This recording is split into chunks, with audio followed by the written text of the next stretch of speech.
ഒരാളെയും നന്നാക്കാൻ നമുക്ക് സാധിക്കൂല. നമ്മൾ മനസ്സിലാക്കണം.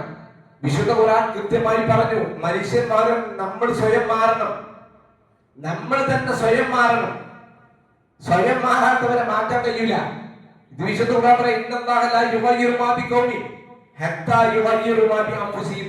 ഇത് ഖുർആൻ കൃത്യമായി പറയാ, കേട്ടോണ്ട് കാര്യമില്ല.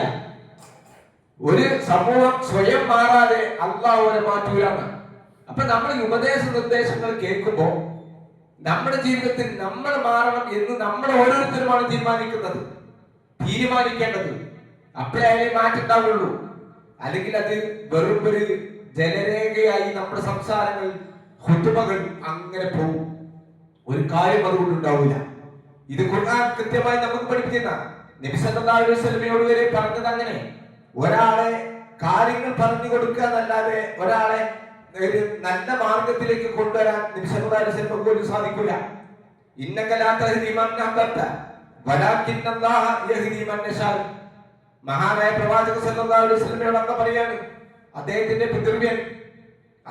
പിതൃവ്യൻ ഇസ്ലാമതം സ്വീകരിക്കണമെന്ന് പ്രവാചകന് വലിയ ആഗ്രഹം ഉണ്ടായിരുന്നു.